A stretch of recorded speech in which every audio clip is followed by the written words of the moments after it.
Christelle Mboma, Yoka Papa Lukamba de Tukasonono. ABCD. TXRP Mix. High level. Vous pouvez pas comment TV. Tous s'abonner massivement. Vous pouvez pas comment TV.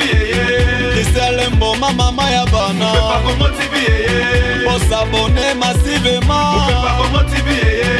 Allez Sanguzambote, chauffeur à DG. Yaya, Bijou Ingato Mapuluku Julien. Bon s'abonner. Hey, bon s'abonner. Christelle Mboma, Alobina Bino. Boyaka bon s'abonner. Valone Mumboyo, maman na Junior Larisse. Bon s'abonner. Junior Larisse s'abonner. David, j'ai mis ma s'abonner. Champion Boy Ilunga, salopard. Mayuko Magada. Monsieur Nanga Trésor, la banque ici va responsable de Nyonso, la base de Bissot Nyonso ya, Matete, Naba, Limité, Kisenso, Matete, Naba, Limité, Kisenso, na Lemba, le banque ici va awa, pour que tu marches, tu marches pour la Nini, tu marches pour la marche na biso ezali pour la kosenga départ ya Ronsa Malone dans la tête ya Seni ma vota qui ya pe ba tche wana en violation ya ba texte ya République na loi en matière yango to lobby boy to lo ba pe ba loi ya Minaku na sakata to telemeli yango e ko le kata ba loi wana et on va plus loin pour qu'on voit vérité des urnes, il faut la respecter dans le Mboka. Voilà. Soit vous avez une misère, les gens pas, peuple en votant qui partait, faire le président élu, Batoumi Balemi, ça, tu vas s'engager, il faut le peuple, dribbler le peuple. Les gens ont lobby boy. Donc, on a des gens qui ont des policiers, des militaires, des zali awa, des gens qui ont des gens qui ont des peuple qui ont revendiqué. Donc, on a la partie awa, donc on a la place là, espérer la paix du peuple. N'est-ce qu'on va y biso, on passe un message et on va le Yamalam. Merci beaucoup. Kabila Ozali étranger école au Congo. Tokomisayo congolais puisque ezali stratégie oyo yaki nango mawa na biso nde tondimi yo.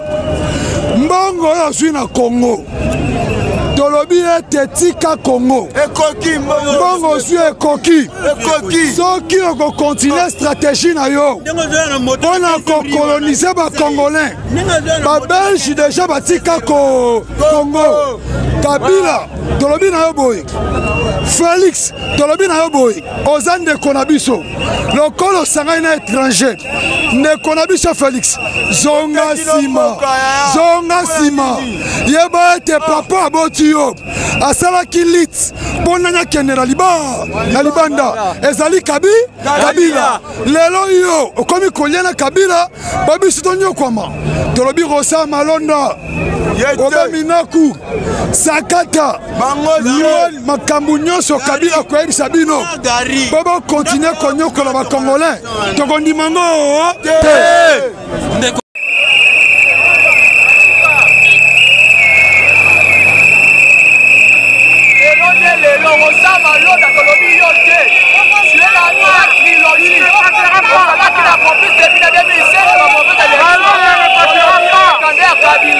Malonda ne passera pas, Malonda non, Malonda pour le pacter,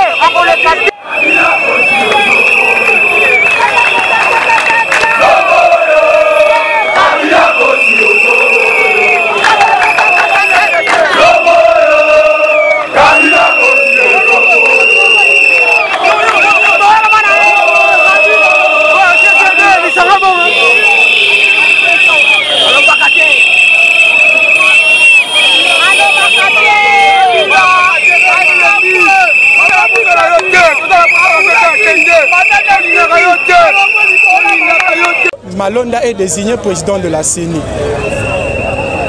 Qu'est-ce que je veux dire? Dans la désignation du président ou des animateurs de la République ou des animateurs des institutions de la République, il y a toujours des règles que l'on observe. Et si ces règles-là ne sont pas observées, les peuples que nous sommes, nous devons descendre sur le terrain lorsqu'on veut nous faire imposer une volonté. Vous avez vu de quelle manière l'Assemblée nationale a traité les dossiers de l'entérinement de Rossa Malone. Ça s'est fait de manière clandestine. Et lorsque les choses se font de cette manière-là, en tout cas, nous, le peuple, nous ne pouvons que descendre sur le terrain pour manifester notre mécontentement. C'est un peu ça en bref, c'est pourquoi nous sommes venus. Le but que nous poursuivons, c'est que M. Malonda soit désigné, si c'est lui qui doit être désigné président de la CENI, qu'il soit désigné de la manière dont les règles de la République imposent. On ne peut pas nous dire, bien, on se réveille au matin, M. Malonda est président de la CENI. De quelle manière? Parce qu'il est désigné par le FCC qui veut nous imposer sa volonté. Non, je pense que les animateurs le savent, les politiciens le savent, que le peuple congolais n'est pas naïf. Le peuple congolais ne restera jamais naïf. Et nous sommes là, nous leur disons, nous ne sommes qu'au début du commencement. Nous sommes là jusqu'à ce que nous allons avoir notre pleine victoire. Merci.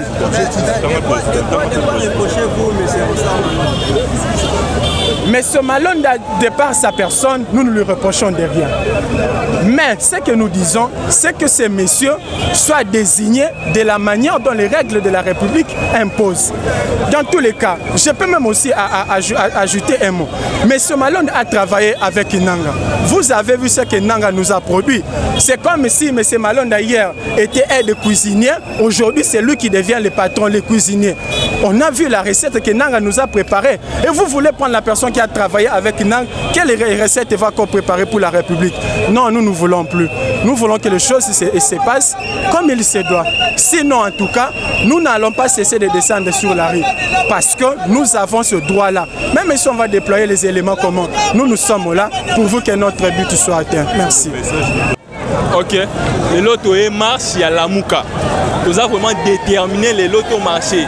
Attendez, nous bloquer, biso, tu es pour notre marché, biso, tout ça, tu es à Congo Pax. Tu es les lotos nous déclarer non aux lois des Minaku. Mais les lotos, pour une nomination, il y a Ronsa Malonda. Ronsa Malonda a manipulé l'élection en 2006. Et s'il était en 2011, et s'il était en 2018, il est sous ma BBC. Tu boy Ronsa Malonda. Mais tu as un audit. Il y a M. Nanga. M. Nanga, il faut expliquer biso, peuple. $1 milliard. Oh, bah, ça qui est pour l'élection et Kenda qui wapi. Parce que l'élection, c'est une élection moins incomplète. L'élection urbaine, tu monité. L'élection locale, tu monité. Il y a la qui s'habille sur ce cas dépensé qui a un. Voilà pourquoi nous sommes là. Nous sommes les membres du Congo Pax. Parti membre de la dynamique, membre pour la vérité des urnes et de la Mouka. Nous sommes vraiment déterminés aujourd'hui. Il faut donc marcher. Nous disons non à Ronsa Malonda. Makambo et Salama en 2006. Ronsa Malonda, premièrement, c'est le pion de Joseph Kabila Kabange. Pourquoi? Il était le secrétaire exécutif de Corneille Nangaa. Ronsa Malonda. Donc, tous les manœuvres qui s'étaient passées à la CENI, il était au courant de tout. Même Bavoua Nenge nommé qui Félix, Nenge nommé député FCC. Mout Congolais Morota voté député FCC. Député FCC nommé Bango. Toye bien Biso Nyonso tout. Yende Mutazala qui n'a contrôle à Nyonso. Yende Azala qui servait à CENI. Pe Moutouana Bayo tient à la tête. Et ça passe à la nuit.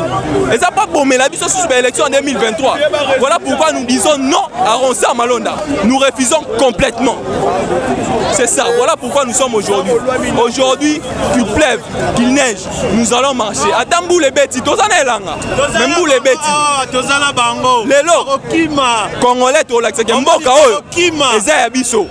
Mboka O. Ezaya Biso. Makila Bakoko na Biso Tangala Mboka O. Dorotika Bangote. C'est un peu ça. Merci beaucoup. Bon, ne bomoni awa to sanganya oza population eza foi du peuple ne to sanganya poto dénoncer ba manœuvre tout eza diabolique même photo le bango eza manœuvre moko personnel mutu moko yo s'entreprendre pour a kanga en otage toute une population plus de 90 millions d'habitants en Congo mais toi nous dépendre à un individu un monsieur comme Kabila azo sepela na ya manigancer CENI a sakana ban institution de la République oh ban institution libre et indépendante alors la population est bimili bana pour dénoncer babiloko wana toptelami bomoni ba écrit ça partout to ba mingi tema bomoni oyo tout ezali déjà message fort to lancer ba élection 2023 c'est préparer le lot to lancer l'appel au rapport na ba congolais au bazana kinte mais partout na Congo na Libanda mboka to za la ozage to za la fait poto barrer route na ba ennemi ya peuple bazana biso na kati mboka o vraiment merci pour nango so kuluna tolandi bape Musabisa okokate oh la muka. Oh la muka. Oh la muka.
Voilà, vous avez donc Tokomi Goleka déjà, MLC vraiment marche, Yemoko Igwe Zawana, donc Azoya Bozomona, donc le bi marche à l'élo vraiment, et ça surtout, on va vraiment. Comme la ndeko Albert Rouanet, vraiment tozali awawa, ndeko tokomi na po ya njili, tozali ko tambola.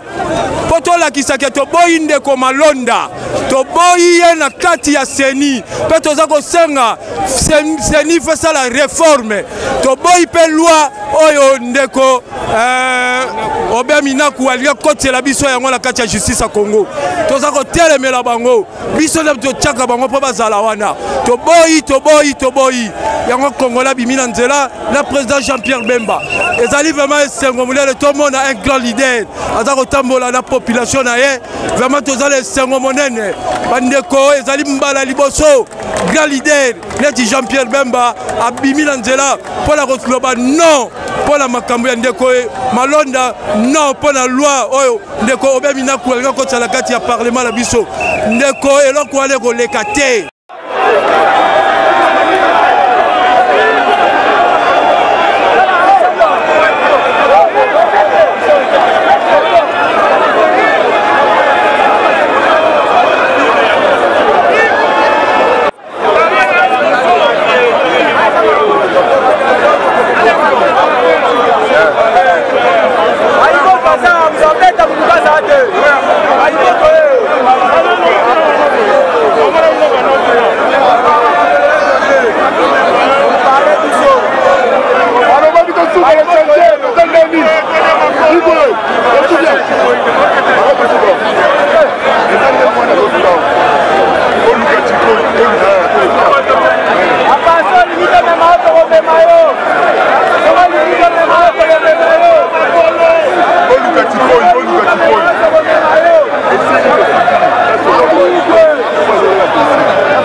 La police de la guerre civile. La police de la Kabila. Il faut écarter.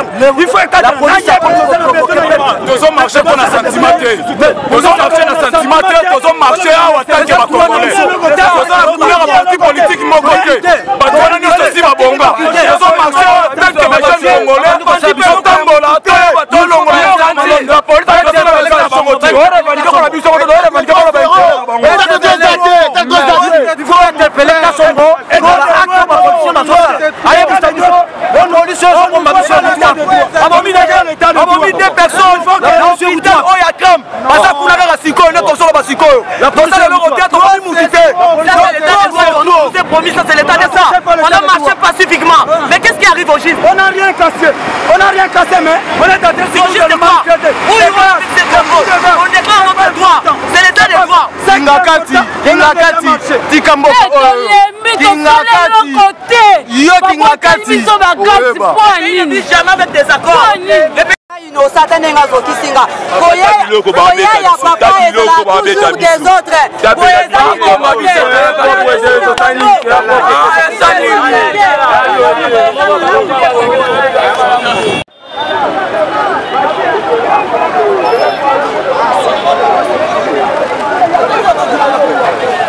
Bakati biso corner.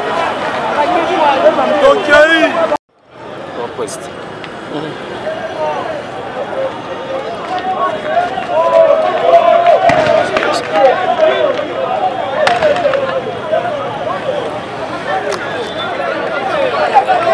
Christelle Mboma, yoka papa Lukamba te tukasonono.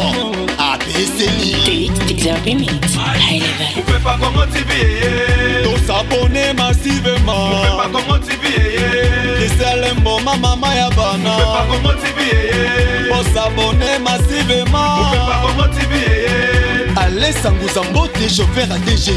Yaya, Bijou Ingato Mabuluku Julien. Bon s'abonner. Hey, bon s'abonner. Christelle Mboma, Alobina Bino. Boyaka bon s'abonner. Ballon Mumboyo, maman na Junior Larisse. Bon s'abonner. Junior Larisse s'abonner. David, j'ai mis ma s'abonner. Champion boy Ilunga, salopard.